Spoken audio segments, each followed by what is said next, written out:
Hello everyone, today we are going to discuss the topic the lungs.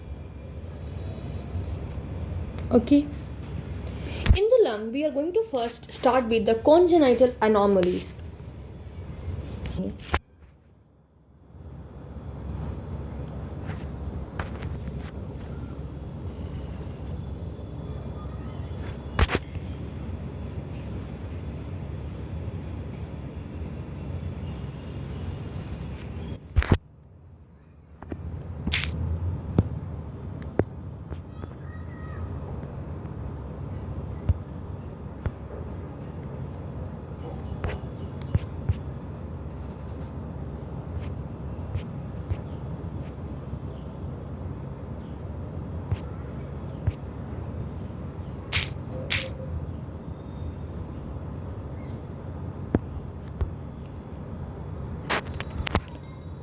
This is a case, ठीक है ना, ये किसी चीज़ की एग्जाम्पल है. You can see diaphragmatic hernia, तो डायफ्राम है, ये ऊपर की तरफ चला गया है. So you can see here the congenital diaphragmatic hernia. इसमें क्या हो रहा है, डायफ्राम को क्रॉस करके ये जो स्मॉल इंटेस्टाइन है ऊपर चला गया. देखिए, small intestine in the left lung pushing the heart and the lungs to the right, ऊपर की तरफ शिफ्ट करता है. एंड लीवर भी पार्शियली ऊपर की तरफ चला गया है. इसको डायफ्रामेटिक हर्निया. एक था ना कॉन्जेनाइटल डायफ्रामेटिक हर्निया. और एक और क्या केस क्या है, ओलिगो हाइड्रोनोमोस. उसी का एग्जाम्पल है, ऊपर की तरफ चला गया ओलिगोहाइड्रोनोमस. इसका मतलब क्या होता है, लो एमनियोटिक फ्लूइड लेवल. ठीक है ना, मतलब कि volume of fluid in the amniotic sac is lower than the average. ठीक है, इसके कारण क्या होता है, placenta is not functionally properly. इसके कारण क्या होता है, जो प्लासेंटा होता है वो ठीक से काम नहीं कर पाता है. और अगर प्लासेंटा ठीक से नहीं कर पाएगा तो उसको लेस ऑक्सीजन एंड न्यूट्रिएंट मिलेगा, जिसके कारण ये सब कॉम्प्लिकेशंस होते हैं. Okay, so here we will reading the pulmonary hypoplasia. ठीक है, इसका कारण क्या हो सकता है, congenital diaphragmatic hernia and oligohydramnios. अब सेकेंड क्या है, that is the foregut cyst. Second is foregut cysts. इसके पहले एक पॉइंट और याद रखना चाहिए कि अगर कोई बच्चा है, ठीक है ना, उसमें बहुत ज़्यादा हाइपोप्लेसिया है तो वो जानलेवा भी हो सकता है. It could be fetal. ठीक है, अब हम लोग देखेंगे फोरगट सिस्ट. तो सबसे पहले हम इसके बारे में पढ़ते हैं कि फोरगट सिस्ट क्या होता है. तो बेसिकली फोरगट सिस्ट क्या होता है, दिस इज़ द एबनॉर्मल, मतलब कि सबसे पहले तो एबनॉर्मल है ऑफकोर्स. तो एबनॉर्मल डिटैचमेंट, ठीक है ना, डिटैचमेंट किसका, of primitive foregut. Primitive foregut से डिटैच होकर के, और ये कहाँ पे चला आता है, it come to it locate in the hilum और इन द मिडिल मीडियास्टेनम.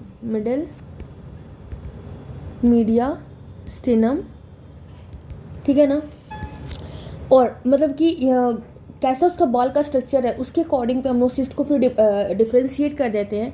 ठीक है, तो हम समझ में आ गया, लोकेटेड इन द हाइलम या middle mediastinum. Here you can write this is the bronchogenic cyst. ठीक है, तो ये क्या लिखा हुआ है, of mediastinum compressing the oesophagus and distorting trachea को, ईसोफेगस को, दोनों को. देखो ये कर रहा है, प्रॉब्लम कर रहा है. ठीक है, तो ये लोकेटेड इन द हाइलम या फिर middle mediastinum. It is coming in the mediastinum and it is destroying the substance, मतलब लंग्स को, ईसोफेगस को, उसको प्रॉब्लमेटिक कर रहा है. अब ये जो सिस्ट हो सकता है वो बहुत तरीके का हो सकता है. तो सिस्ट है, we will write it is bronchogenic type of cyst, then oesophageal and then it could be enteric. अब जो ब्रोंकोजेनिक सिस्ट है ये mostly you can write tracheobronchial tree के पास यहाँ पे अटैच्ड रहता है. ठीक है ना, इसका पोजीशन ही बेसिकली ये है. सो ये you can write bronchogenic cyst that is, मतलब होता है तो अटैच्ड कहाँ पे रहता है, mostly attached to tracheobronchial tree. और ये जो ब्रोंकोजेनिक सिस्ट होगा ये भी किससे लाइंड होगा, it will be lined by ciliated pseudostratified columnar epithelium. ठीक है, और इसके अंदर फिर क्या होगा, जो सिस्ट होगा उसके अंदर फिर क्या होगा, ये जो ब्रोंकोजेनिक सिस्ट होगा, ठीक है ना, उसके अंदर क्या होगा, ब्रोंकियल ग्लैंड होगा, bronchial gland, cartilage and smooth muscle. ठीक है, और भी दो तरह का सिस्ट होता है, that is the oesophageal and enteric cyst. But here we have to write bronchogenic, कोई वही दिया हुआ है आप इसमें. आफ्टर, और ये तो आप समझ ही गए कि जो भी नियर बाई स्ट्रक्चर है वहाँ पे उसको सबको क्या कर देगा, कंप्रेस करेगा, and that will cause problem, जो कि हमने फिगर में भी देख लिया, this is the bronchogenic cyst. और इसका सिस्ट वॉल की एपिथेलियम भी हमने देख लिया कि उसमें म्यूकस ग्लैंड, कार्टिलेज ये सब होता है भी, bronchial glands, mucus gland, cartilage, ठीक है ना, स्मूथ मसल्स, सब कुछ होगा। And columnar epithelium, pseudostratified ciliated columnar epithelium होगा सिस्ट वॉल की लाइनिंग, यहाँ पे हमने सब देख लिया था, ठीक है। आफ्टर दैट थर्ड प्रॉब्लम जो कि कॉन्जेनिटल एब्नॉर्मलिटीज होता है, third is the pulmonary sequestration. Pulmonary sequestration मतलब कि वो एरिया लंग टिश्यू का, ठीक है ना, जो कि एयरवे से कनेक्टेड नहीं होता है, ठीक है ना। तो pulmonary sequestration means it is a discrete area of lung tissue and this is not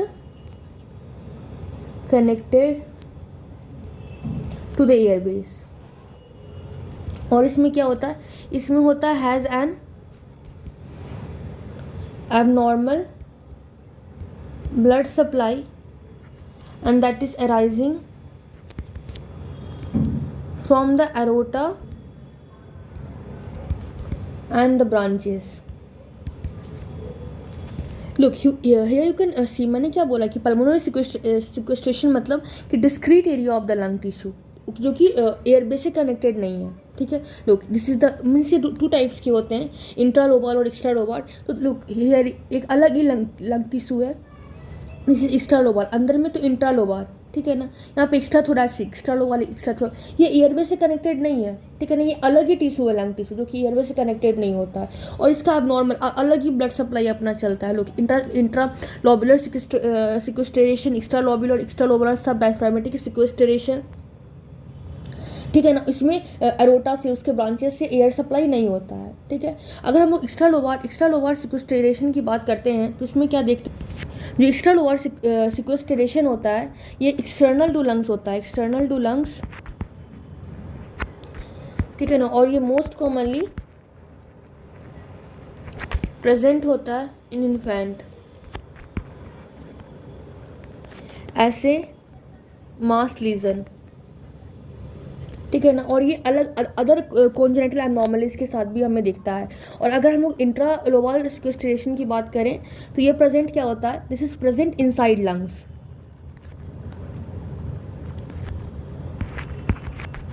और ये प्रेजेंट होता है मोस्टली ओल्डर चिल्ड्रंस में,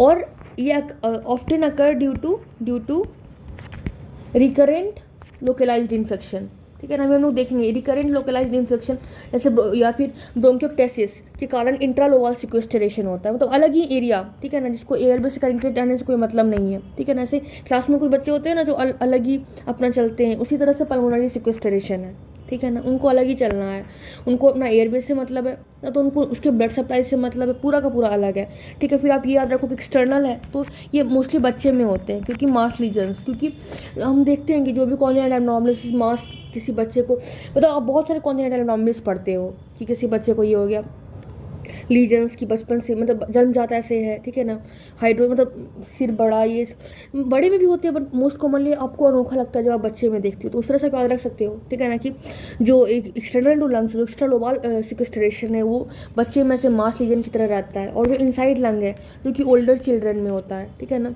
और ये क्यों होता है, इंट्रालोबार है, ठीक है, अंदर की बातें हैं, तो थोड़े बच्चे बड़े हो जाते हैं, उसके बाद की बात है ओल्डर चिल्ड्रन है, and this is according to recurrent localised infection, मतलब वहीं पे बार बार इन्फेक्शन हुआ जा रहा है, एग्जाम्पल ब्रोंकियोप्टेसिस, ठीक है ना, तो होता है। आफ्टर दिस यू कैन, हमने देख लिया ये, अब हम देखते हैं atelectasis, that is the ATELECTASIS, atelectasis, that is also called as collapse, ठीक है। तो एटिलेक्टेसिस मतलब क्या होता है, this refer to incomplete expansion of the lungs, ठीक है ना। So have blood, it refers to incomplete expansion of the lung, ठीक है ना।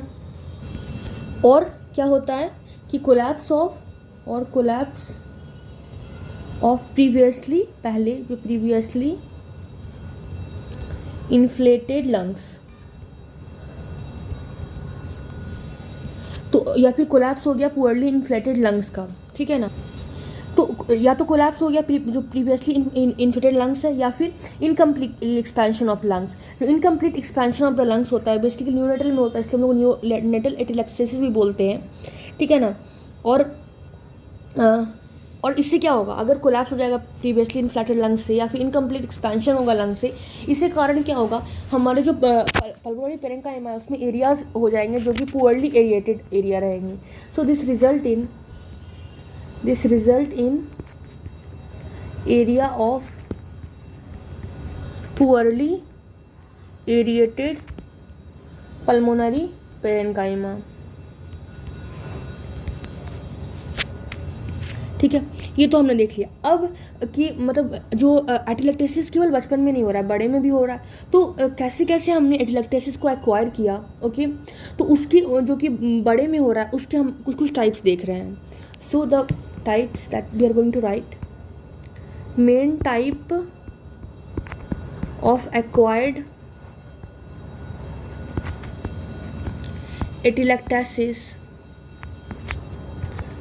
that which occur in adult, they are: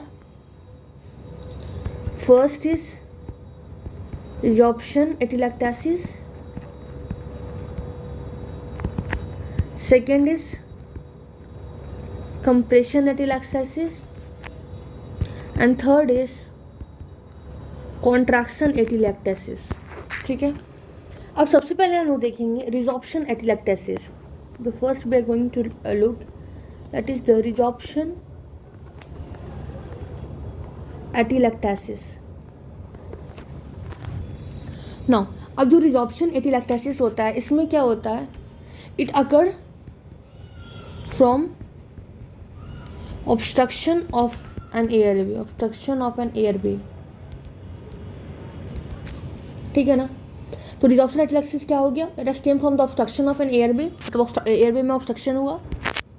अब ऑब्स्ट्रक्शन हो गया, ठीक है ना, तो वहाँ पे एयर तो जाएगा नहीं, ठीक है ना।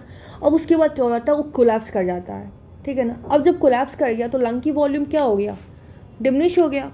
सो हियर वी विल राइट कि air is resorbed from the distal alveoli, जिससे क्या होता है, it result into the collapse. अब जब कोलैप्स हो गया तो लंग वॉल्यूम डिमिनिश हो गया, then the lung volume is diminished. अब लंग वॉल्यूम डिमिनिश हो गया तो क्या हो गया, जो मीडिया स्टेनम है that has shift towards atelectatic lung, मतलब कि जिस साइड में एटिलेक्सिस हुआ है, ठीक है ना, जिस टाइम में रिजॉर्प्शन हुआ उस साइड में मीडिया स्टेनम हमारा शिफ्ट कर जाता है। अब हम देखते हैं कि आखिर ये जो ऑब्स्ट्रक्शन हुआ ये क्यों हुआ। The obstruction of airway, why it has been occurred. So the obstruction of airway, airway obstruction, so airway obstruction, this has occurred, this has been caused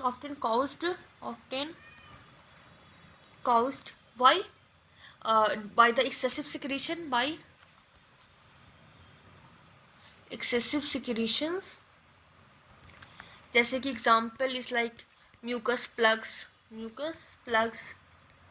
ठीक है ना, और exudates within smaller bronchi,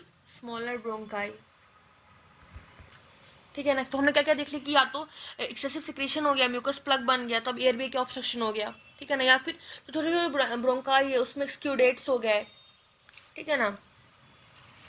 जैसे कि example that occur in the bronchial asthma, ठीक है, chronic bronchitis, ब्रोंकियोटेक्टाइटिस, sorry, ठीक है ना। और कई बार पोस्ट ऑपरेटिव स्टेजेस में, पोस्ट ऑपरेटिव स्टेजेस, या फिर ठीक है, ये तो एक चीज़ हो गया, एयरवे ऑब्स्ट्रक्शन एक्सेसिव सिक्रेशन के कारण हो गया, ठीक है, म्यूकस प्लग्स की फॉर्मेशन हो गया, ठीक है, ब्रोंकियल अस्थमा में होता है, क्रोनिक ब्रोंकाइटिस में होता है। अभी हम उसके मैकेनिज्म देखेंगे तो ये भी ऐसे आपको याद हो जाएगा, ठीक है ना। और उसके बाद और किसी किसी कारण हो सकता है, if you have taken the foreign particle, so aspiration of foreign particle can also lead to blockage. So aspiration of foreign particle bodies, ठीक है ना। या फिर हमें इंट्राब्रोंकियल ट्यूमर्स हो गए, intrabronchial tumour, this also lead to airway obstruction, airway obstruction, and this can cause resorption atelectasis. ये तो हमने एक टाइप पढ़ लिया, ठीक है। अब दूसरी टाइप क्या होता है, compression atelectasis. So here we will look, second is compression atelectasis. यहाँ पे हमने जितना भी देखा तो हम डेफिनेशन को याद रखते हैं कि एटिलेक्टेसिस मतलब क्या, incomplete expansion of the airway obstruction हुआ, incomplete expansion of the lungs, ठीक है ना। या फिर कोलैप्स हो गया, जैसे हमने देखा ना कि यहाँ पे कोलैप्स हो रहा है, कोलैप्स, ठीक है, distal collapse of the previous, जो कि पहले फुल रहा था उसका कोलैप्स हो गया, ठीक है ना। तो अब कंप्रेशन एटिलेक्टेसिस में हम देखेंगे कि क्या होता है, जब significant volume of fluid like transudate, exudate, या फिर ब्लड, या फिर ट्यूमर, या फिर एयर, अगर ये क्या होता है, ये एक्यूमुलेट हो जाता है, accumulate in the pleural cavity, तब कंप्रेशन एटिलेक्टेसिस होता है। तो इसमें क्या हो रहा है, बहुत सारे अलग अलग, मतलब कि एक सिग्निफिकेंट वॉल्यूम ऑफ फ्लूइड, ठीक है ना। मतलब कि कुछ अमाउंट होते हैं, जैसे कि आई एम फॉरगेटिंग कि 500 ml तक की मोस्टली ब्लड आता है, तो हमें मतलब उतना पता नहीं चलता है। So it the word is written significant volume of fluid, ठीक है ना, चाहे वो ट्रांसयूडेट हो, जाए एक्सक्यूडेट हो, ब्लड हो, ट्यूमर हो, ठीक है ना। अगर वो एक्यूमुलेट हो जाता है प्लूरल कैविटी में, ठीक है ना, हाँ, एयर भी also, that is called pneumothorax, pneumothorax means air of course. अगर वो प्लूरल कैविटी में एक्यूमुलेट हो आता है then that result in the compression atelectasis. क्योंकि यहाँ पे क्या होता है, हियर क्या होता है, मीडियस्टेनम, मतलब यहाँ पे सॉरी, यहाँ पे क्या होता है, जैसे here it is your lungs, ठीक है, तो ये प्लूरल कैविटी नीचे था, तो यहाँ पे पूरा का पूरा, ये नीचे ये प्लूरल ऑफ कोर्स है ना, तो यहाँ पे पूरा का पूरा जमा हो गया, ठीक है ना, प्लूरल कैविटी में, तो ये लंग्स को ऐसे शिफ्ट कर देगा। इसमें क्या था, ये पूरा जो ये प्लूरा के साथ ही हमारा जो लंग्स था वो पूरा का पूरा शिफ्ट हो रहा था इन द रिजॉर्प्शन, ठीक है। ऐसे लंग्स का हमारा शेप ये था, बट ये पूरा का पूरा प्लूरा को ही नीचे की तरफ खींच लिया। इसमें क्या हो रहा है कि प्लूरल कैविटी तो वही है, बट इसके बीच में क्या हुआ, एयर ये सब एक्यूमुलेट कर गया, ठीक है। तो इसमें क्या होता है कि जो मीडियस्टेनम होता है वो अभी शिफ्ट हो जाता है from the affected lungs. So this was all about compression atelectasis. Now we will look, that is the contraction atelectasis, ठीक है। इसमें क्या होता है, here what happen, that is the मतलब कि पूरा, मतलब कि या तो कहीं कहीं पैचेस में, या फिर पूरा का जनरलाइज पल्मोनरी या मतलब फाइब्रोसिस हो जाता है, ठीक है ना। जिससे क्या होता है कि पूरा का पूरा लंग्स को एक्सपैंड नहीं करने देता है, मीन्स कि उसमें लंग्स की शेप कुछ ऐसे ऐसे हो जाएगा, ठीक है ना। पहले लंग्स का शेप में भी ऐसे था, तो ये पूरा का पूरा उसको मतलब फाइब्रोस्ड हुआ था, तो पूरा का पूरा लंग्स को मतलब एक्सपैंड करने से रोकता है। सो करेक्शन एटिलेक्टेसिस क्या होता है कि फोकल या फिर जनरलाइज्ड पल्मोनरी और प्लूरल फाइब्रोसिस होता है, जिससे क्या होता है, this prevent full lung expansion होने से ये प्रिवेंट करता है। और अगर यही एटिलेक्टेसिस, मतलब कि अगर यही एटिलेक्टेसिस कुछ सिग्निफिकेंट अमाउंट में होता है, तो ये क्या करता है, ये ऑक्सीजनेशन को रिड्यूस कर देता है, ठीक है ना। और ऑक्सीजनेशन कम होगा तो ऑफकोर्स इन्फेक्शन के लिए प्रीडिपोजिट होगा, ठीक है। और फिर हमें लगेगा कि इसमें ट्रीटमेंट मतलब रिवर्सिबल होता है कि इरिवर्सिबल होता है। तो इस केस को छोड़ के, फाइब्रोसिस केस को छोड़ के, मतलब कि अगर कोई फाइब्रोसिस केस से एटिलेक्टेसिस हुआ है तो इसको छोड़ के mostly others are reversible in the nature. So this was about atelectasis. इसका बस आप ये इतना रखो कि this is due to the collapse. इसका मतलब कोलैप्स होता है या फिर incomplete expansion of the lungs. फिर आपको लगेगा कि हाँ कंप्रेशन में कैसे क्यों हो रहा होगा, हाँ पानी जम जाता होगा. तो कहाँ पे जमेगा? तो ऑफकोर्स प्लूरल कैविटी में. रिजॉर्प्शन में क्या हो रहा है? रिजॉर्ब हो रहा है, मतलब कि प्लूरल कैविटी को साथ में लेके रिजॉर्ब हो रहा है, मतलब हट रहा है. और कॉन्ट्रैक्शन में तो ऑफकोर्स यू आर थिंकिंग कि चारों तरफ से कंप्रेशन हो रहा है, उसको एक्सपैंड ही नहीं करने, सॉरी कॉन्ट्रैक्शन हो रहा है, I am sorry. Resorption means कि एक पर्टिकुलर यूनिट वहाँ पे ब्लॉकेज हो गया तो वहाँ पे नहीं जा पा रहा. कॉन्ट्रैक्शन मीन्स पूरा का पूरा लंग कॉन्ट्रैक्शन हो गया. Compression you can understand the word compression. Compress हो रहा है, कोई चीज़ कंप्रेस कर रहा है. ओके तुम्हारी बॉडी में क्या होगा? एयर होगा, ऑफकोर्स वाटर होगा, यही सब ना. एस्क्यूट होगा, ब्लड होगा, यही सब कंप्रेस करेगा. तो by this you can remember. Okay now we are going to look the pulmonary oedema. Pulmonary oedema. तो पल्मोनरी एडिमा क्या है? This is the excessive interstitial fluid in the alveoli. मतलब कि interstitial fluid in alveoli, excessive interstitial fluid in the alveoli. ठीक है. और ये क्यों होता है? this result from hemodynamic disturbance. And this is the cardiogenic pulmonary edema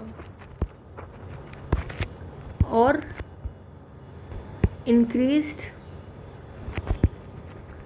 capillary permeability due to microvascular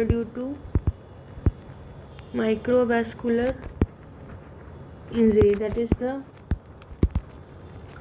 non-cardiogenic pulmonary edema. So here हमने क्या बोला कि excessive interstitial fluid in the alveoli. So here you can look the diagram कि pulmonary edema मतलब यहाँ पे alveoli में edematous fluid आ जाता है. नॉर्मल alveoli में एयर सैक है, बट वहाँ पे edema का फ्लूइड्स वहाँ पे आ गया.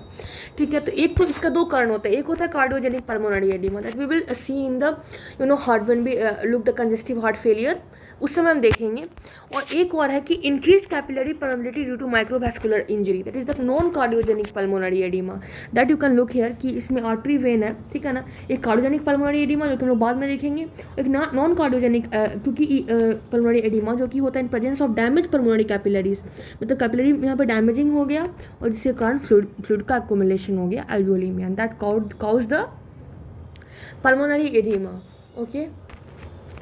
और फिर हम ये देख सकते हैं कि जो पल्मोनरी एडिमा, जो पल्मोनरी कंजेशन और जो एडिमा होता है वो क्या करता है? That produce the heavy and wet lungs. ठीक है. अब इसके बाद हम देखेंगे हीमोडायनेमिक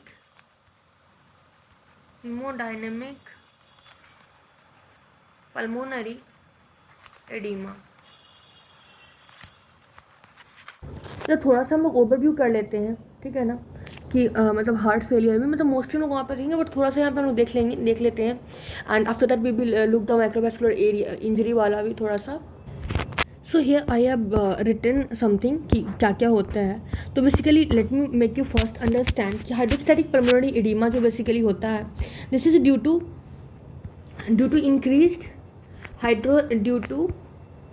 इंक्रीज हाइड्रोस्टैटिक प्रेशर. ठीक है ना. Increase hydrostatic pressure. और ये हमें देखने को मिलता है इन लेफ्ट वेंट्रिकुलर. ठीक है ना. इन the left ventricular heart failure. ठीक है. यह लेफ्ट कंजेस्टिव हार्ट फेलियर. ठीक है. तो यहाँ पे मैंने वही दिखाया है कि इंक्रीज हाइड्रोस्टैटिक प्रेशर, जैसे कि लेफ्ट वेंट्रिकुलर हार्ट फेल कर गया, इससे क्या हो गया कि जो पल्मोनरी वेन है उसमें ब्लड मतलब एक्यूमुलेट कर रहा है ना. तो वहाँ पे मैंने यही दिखाया कि यहाँ पे जो ब्लड है एक्यूमुलेट किया जा रहा है. और ये फिर क्या आएगा, क्योंकि यहाँ पे जो ये पल्मोनरी कैपिलरी बेज प्रेशर है. ठीक है ना. पल्मोनरी कैपिलरी बेज प्रेशर जो है due to left ventricular heart failure increase कर जाएगा. ठीक है ना।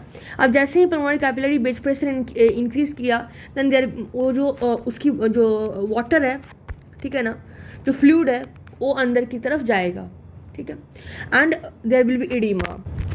तो वहाँ पे मैंने यही लिखा है। अब उसके वाटर जाएगा, उससे क्या होगा कि यहाँ पे हेमरेजेस भी होंगे, ठीक है ना, तो हेमरेज होगा।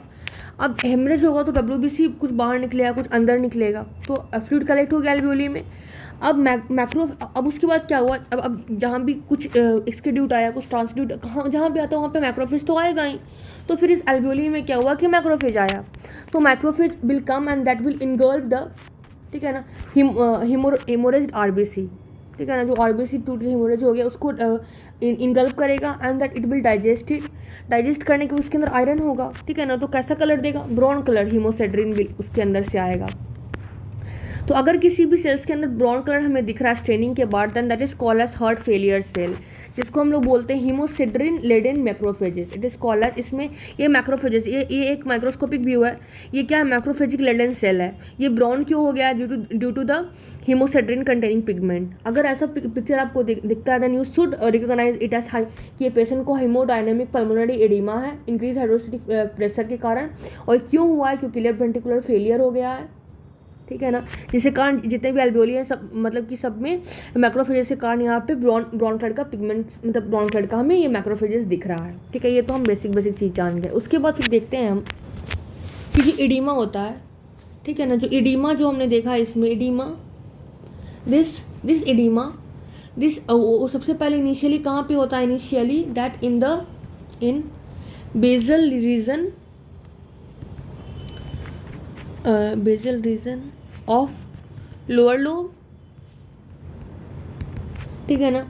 क्योंकि क्या होता है, क्योंकि बिकॉज यहाँ पे जो हाइड्रोस्टैटिक प्रेशर होता है is greatest in this side, और इसको हम लोग बोलते हैं, this is called age dependent oedema. अब मैक्रोफेजेस आया, ये सब आया, इससे कारण क्या, फिर बाद में क्या होता है, दिस लीड टू फाइब्रोसिस। तो फाइब्रोसिस तो होता ही है, तो there occur fibrosis and thickening of the alveolar wall, और जिससे क्या होता है, this cause the soggy lungs, this cause जो सोगी लंग्स है उसको क्या बना, फाइब्रोसिस हुआ, थिकनिंग ऑफ एल्वियोलर वॉल हुआ, ठीक है ना। तो जो सोगी लंग्स, मतलब ऐसे एल्वियोली एयर फील्ड है ना, सोगी लंग्स को क्या कर देते हैं, इट कॉज फोम और ब्राउन कलर तो हमने बता दिया कि क्यों हो रहा है, ठीक है ना। So this are the thing. और ये होने के बाद ये इन्फेक्शन से बहुत प्रीडोमिनेंट, मतलब बहुत जल्दी इस पर इन्फेक्शन हो सकता है, ठीक है ना। रेस्पिरेटरी फंक्शन को भी इम्पेयर कर देता है। This was the thing, and after that we are going to see the alveolar wall injury वाला, then we will see some of the other causes जो कि हम याद कर लेंगे। अभी आप याद कर सकते तो याद करो, you should take, मतलब हमें देखते रहना चाहिए धीरे धीरे, हम अभी आगे पढ़ते रहेंगे, second year, third year, fourth year, then हमें धीरे धीरे सब कुछ याद हो ही जाएगा। Okay, then now we are going to look the alveolar wall injury के कारण जो एडिमा होता है। So here we are writing oedema due to microvascular injury, मतलब एल्वियोलर इंजरी के कारण जो एडिमा हो रहा है। सो ऑफ कोर्स ये कौन सा एडिमा है, this is due to the non cardiogenic, तो this is non cardiogenic pulmonary oedema. और ये क्यों होता है, this is due to injury of the alveolar septa. इसमें क्या होता है, इसमें तो हमने देखा कि नॉन कार्डियोजेनिक पल्मोनरी एडिमा है, जो कि होता है due to injury of the alveolar septa के। एल्वियोलर सेप्टा में इंजरी अगर हो जाता है उसके कारण होता है। तो इसमें हम लोग देखेंगे कि जो प्राइमरी इंजरी होता है, primary injury to the vascular endothelium, या तो फिर इसमें हम लोग बोलते हैं और damage to alveolar epithelial cell मतलब या तो प्राइमरी इंजरी हो जाता है वेस्कुलर एंडोथेलियम में, ठीक है ना, वेस्कुलर एंडोथेलियम और अंडरस्टैंडिंग एंडोथेलियम में, या तो फिर क्या हो जाता है कि एल्व्यूलर के जो एपिथेलियल सेल है उसमें इंजरी हो गया, ठीक है। This is called as secondary microvascular injury, ठीक है। ये क्या प्रोड्यूस करता है, this both produce and inflammation,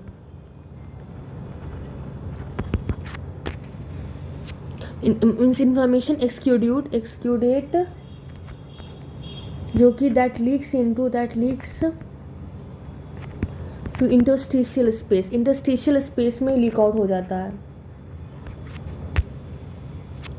और इंटरस्टिशियल स्पेस में भी लीक आउट हो जाता है, और इंटरस्टिशियल स्पेस से फिर क्या होता है, वही चीज़ें ट्रांसफर आगे की तरफ हो जाती है। That we will look further, जब हम लोग ARDS देखेंगे तो हम देखेंगे कि कैसे वेस्कुलर एंडोथेलियम में इंजरी हो गया या फिर एल्वुलर के एपिथेलियल सेल में इंजरी हो जाता है, तो जिससे इन्फ्लेमेशन हो जाता है, ठीक है ना। जिससे इन्फ्लेमेशन के होने के कारण क्या होता है, जो इंटरस्टिशियल स्पेस में या तो चला जाता है, ठीक है ना, या तो फिर अगर बहुत सीवियर केसेस है तो उसमें क्या होता है, एल्वियोली में भी जो स्क्यूड्स है उसमें ट्रांसफ़र हो जाता है।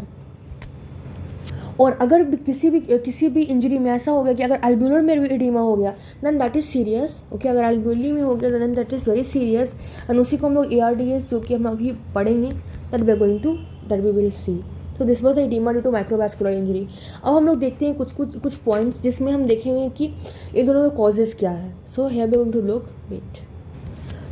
Going to look the classification and the causes of pulmonary oedema. अगर सबसे पहले हम देखते हैं हीमोडायनेमिक एडिमा, क्योंकि हमने देखा था that is increase hydrostatic pressure, increase pulmonary Venus pressure. इसमें किसमें होता है, लेफ्ट साइड हार्ट फेलियर में वॉल्यूम ओवरलोड हो गया, पल्मोनरी वेन में ऑब्स्ट्रक्शन हो गया, तो मतलब कि आगे की तरफ नहीं जा रहा है, तो ऑब्स्ट्रक्ट हो गया, तो हमें फ्लूइड जमा है, ठीक है ना, ज़्यादा जमा हो रहा है, वॉल्यूम ओवरलोड हो गया, ठीक है। और या तो डिक्रीज ऑन्कोटिक प्रेशर में भी अगर कमी होती है, जैसे हाइपोएल्बुमिनुरिया, नेफ्रोटिक सिंड्रोम, लीवर डिजीज, ये सब वजह से कॉमन सेंस है कि ऑन्कोटिक प्रेशर कम हो गया तो हाइड्रोस्टेटिक प्रेशर ऑफकोर्स ज़्यादा हो जाएगा। ऐसे हाइपोएल्बुमिनुरिया में, नेफ्रोटिक सिंड्रोम में तो प्रोटीन लॉस हो जाएगा, तो पूरे बॉडी से ऑफकोर्स कम होगा। फिर लीवर डिजीज में तो सिंथेसिस नहीं हो पाएगा प्रोटीन लॉस लूजिंग इंट्रोपैथीज, ठीक है। तो ये तो हम याद रख सकते हैं, ठीक है। उसके बाद lymphatic obstruction that is rare, you can remember. After that oedema due to alveolar bar injury, microvasculature और एपिथेलियल इंजरी। ये किसमें होता है, एक है डायरेक्ट इंजरी, ठीक है ना, जबकि इन्फेक्शन बैक्टीरियल निमोनिया में, इनहेल्ड गैस, जैसे निमोनिया अगर इन्फेक्शन हो गया तब उसमें इंजरी हो सकता है। इनहेल्ड गैस अगर ज़्यादा कंसनट्रेशन में ऑक्सीजन, स्मोक, ठीक है। लिक्विड हमने स्पेसिडेशन कर लिया, gastric context, near drawing, lung trauma, radiation, ठीक है। Indirect injury, blood transfusion, systemic inflammatory response syndrome, drugs, ठीक है ना, हीरोइन, कोकीन, हिरोसन, ये सब ले लिया, okay. So this are the things जो कि हमने पल्मोनरी एडिमा में हम याद रख सकते हैं। Now in next video I will discuss about the acute lung injury and ARDS. Thank you everyone. Please do like, share this video, and please do subscribe my channel. Thank you.